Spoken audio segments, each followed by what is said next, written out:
Hi guys, so I feel like a lot of the content on my channel has been slating or a bit negative about the NHS and about people who work in mental health services.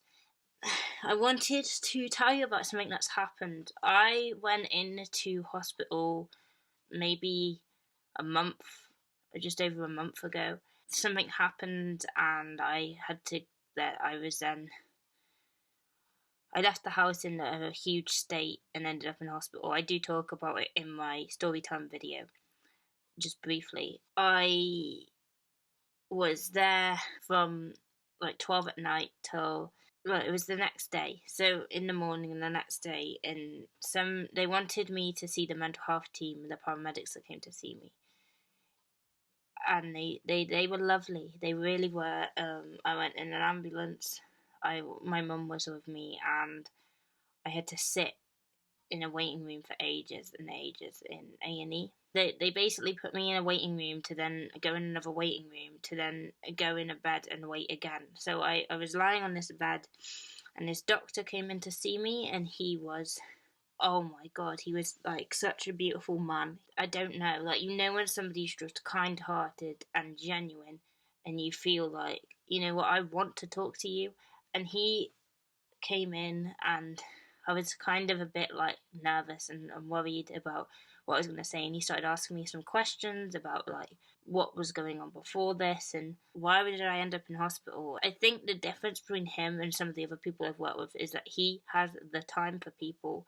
I feel I'm going to cry. He just had time. He took the time to talk to me. He could have just shrugged me off as like, oh, she doesn't really need anything, like.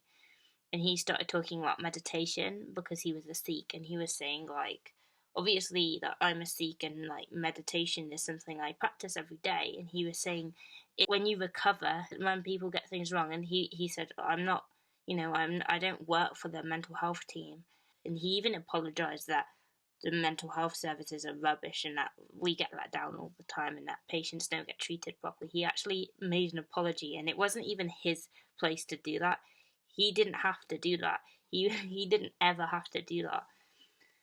But he said, the only person that holds you back is you.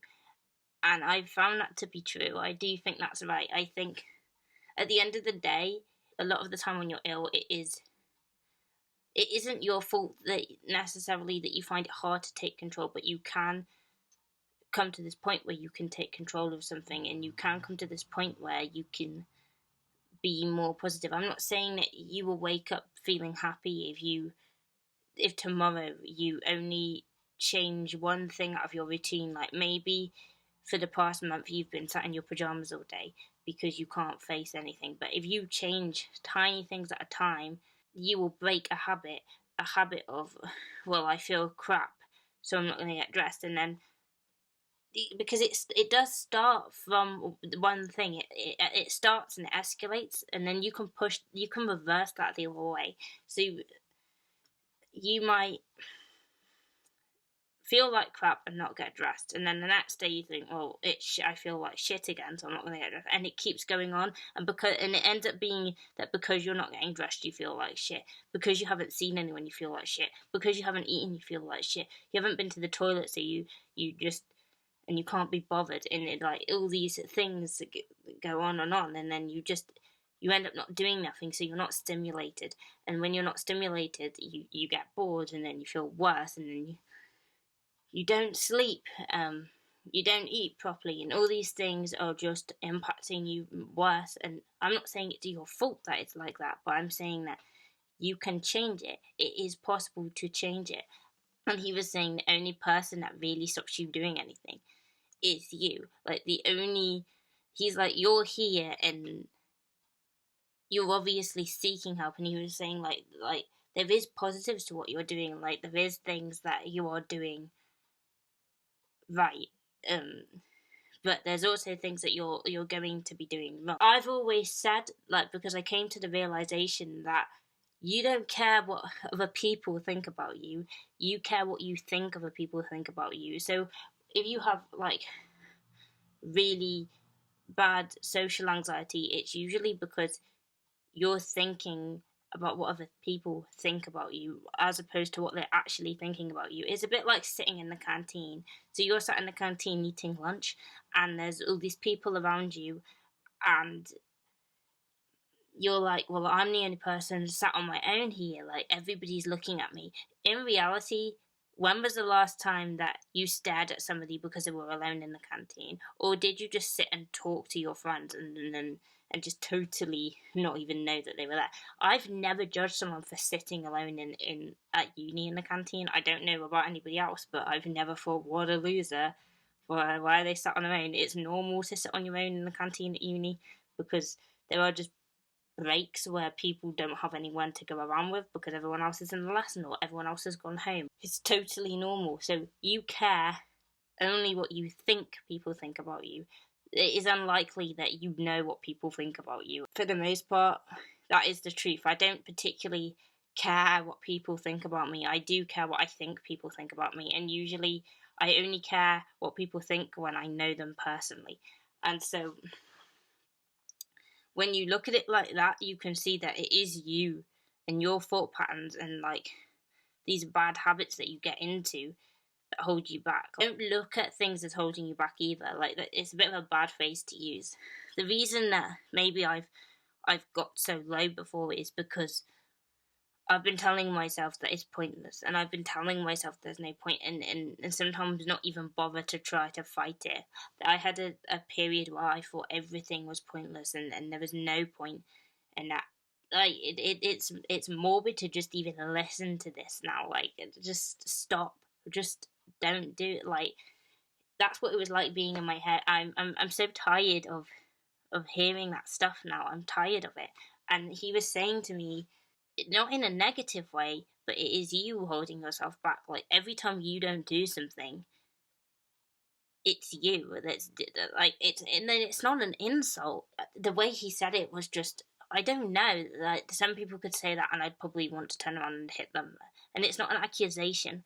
Sometimes we get into this habit of, because somebody else got something first or did something quicker, that it must mean that we fail. Like, there's a set way to do things in life, isn't there? And it's like, go to school, go to uni, meet somebody, have children, blah, blah, blah, blah, blah. But that might not be the thing that you're set to do. That doesn't have to be how you do, how your life works. You don't live to other people's rules. You have your own timing. I do classical guitar, and I do exams for that, and it's taken me a while on one grade to even start thinking about doing the exam, because I couldn't deal with it. But that's okay. I've come to realise that isn't going to stop me doing the exam. That is just how long it's going to take me to do it. And other people might have done it in 2 months, or that's not realistic, but other people might have done it in a year, or they might have done it quicker than I have. And I did all my exams really quickly before that. Like, I was under the average time to do an exam. That's not necessarily an achievement, that's just how long it took me.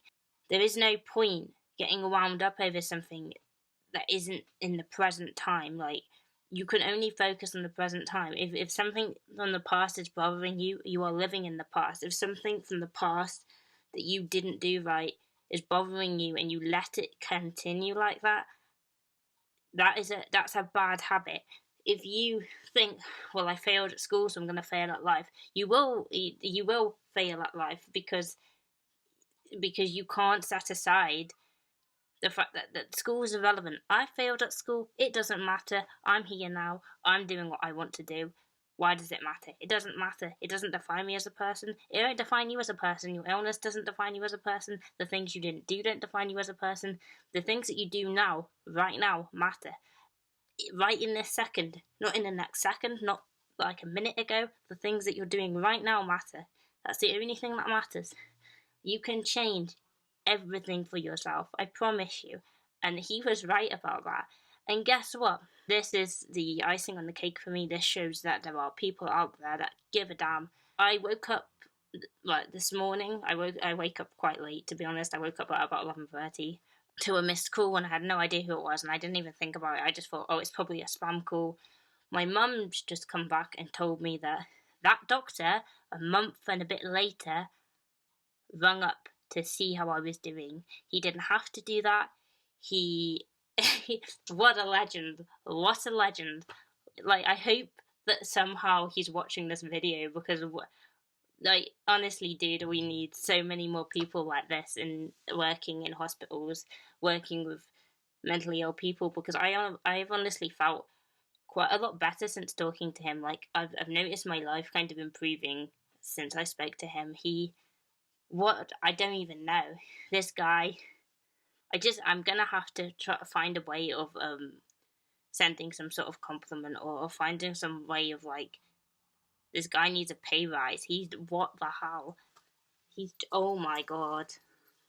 I'm gonna have to go, but I hope that video wasn't really rambly, but he rung up of his own volition to check my progress and to make sure I was okay and to see how I was doing.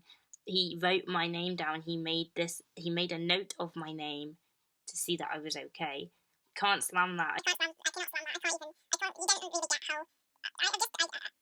I don't know. I just kind of feel so touched by that. That is just like, what a guy. Like, oh my god. Anyway, so yeah, that is your motivational talk for the day. And if you feel bad, it is in this moment that you feel bad, okay? Like, and then it'll be in the past, and then it's over. It's a lot later now, but basically, if you go in small steps and you practice things every day, things that you need to do every day, if you keep going and you don't give up, you can get to this point. So I've been for 3 sets of counselling sessions with Mind, and it was like 10 sessions once every year for the past 3 years. So, like, now I'm having 10 sessions. I had 10 sessions last year, and I had 10 sessions the year before that. And I have, after each load of sessions, felt something change. And I can't pinpoint what it is that is changing, but something is changing. And it's kind of the same with that doctor and what I'm saying about that doctor. I went back into uni after that incident. So basically, I was off really ill with some physical illness. I had a throat infection and it was awful, and I couldn't talk, and I was off for like 3 weeks with that. Basically, after all that, I then go in to find out that my work is due in like 2 days later, and it's this huge assignment that I had to do, and I went to speak to my tutor about it, and I was freaking out. But then all this calm washed over me, and I did this assignment in 2 days and submitted it. And it's a fucking assignment. It's not the end of the world if I don't submit it. Yeah, it's annoying. Yeah, like, I'm gonna lose some marks, but why should it impact everything else I'm doing? It's one thing, and it shouldn't impact everything else I'm doing. And that's what I want you to take away from this, is that, like, your uni work in the scheme of things shouldn't impact your health. It shouldn't. You shouldn't be getting like that over some work. Like, how ridiculous that's how we think now. At the end of the day, I was trying my best. I was doing my best with my situation, and I submitted some work. And does it matter? No, it doesn't matter. It's easier said than done, but honestly, if you can practice these things that I'm saying, and you do them every day, and this is what that doctor was saying, if you can practice it every day, it's not gonna be boom and you're gonna feel it instantly. You're not gonna feel change instantly, but over time you will feel some sort of change, and you can change your own thought habits. I wanted to actually say something that I'd found in this book. It's called Mindfulness for Life, which I bought a while ago. And it's backing up what I was saying about living in the present moment, which is kind of the idea of meditation, if you didn't know. The mind has no interest in the present moment. In fact, it is incapable of being present. Instead, the mind studies the past, believing that if it understands the past, it can eliminate the bad and increase the good, thereby achieving happiness in the future. If you have read Eckhart Tolle's work, you will be familiar with the concept of using the present moment as a means to an end. The belief that happiness, or salvation, as some people call it, is somehow going to arise in the future. The quicker we get to that future, the quicker we will find happiness. Therefore, our minds continually analyze the past, scanning everything that went wrong, everything that should have been different, and trying to figure out how to change the future so that we can be happy. We have a belief that once all our ducks are in a row, once we've got everything figured out and set up perfectly, that we will be happy, that we will find peace. And of course, the truth is that the process of chasing that future happiness keeps dragging our attention away from happiness that's already here now. So, effectively, you spend so much time wound up in periods of your life that don't exist. You don't focus on what you can do now. And that sounds crazy, and it sounds like, oh, how am I supposed to change how I think? You can't straight away. You can't do it straight away. It's things like focusing on an activity when you're doing it. Try to do things where you know it's going to get your attention, where you know that something has to have your full attention.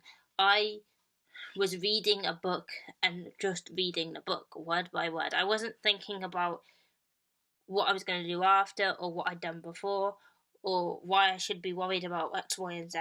Just try doing small things like that. And then the next time you're doing an assignment, don't think about when it's got to be in. Don't think about something that hasn't happened yet, because it hasn't happened yet. You don't need to think about it.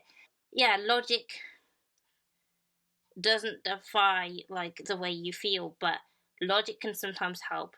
And I'm not saying it as a hindrance to you. I'm not trying to annoy you, and I'm not trying to make the idea is to stop yourself getting overwhelmed so that things don't build up and so that you don't make the situation worse.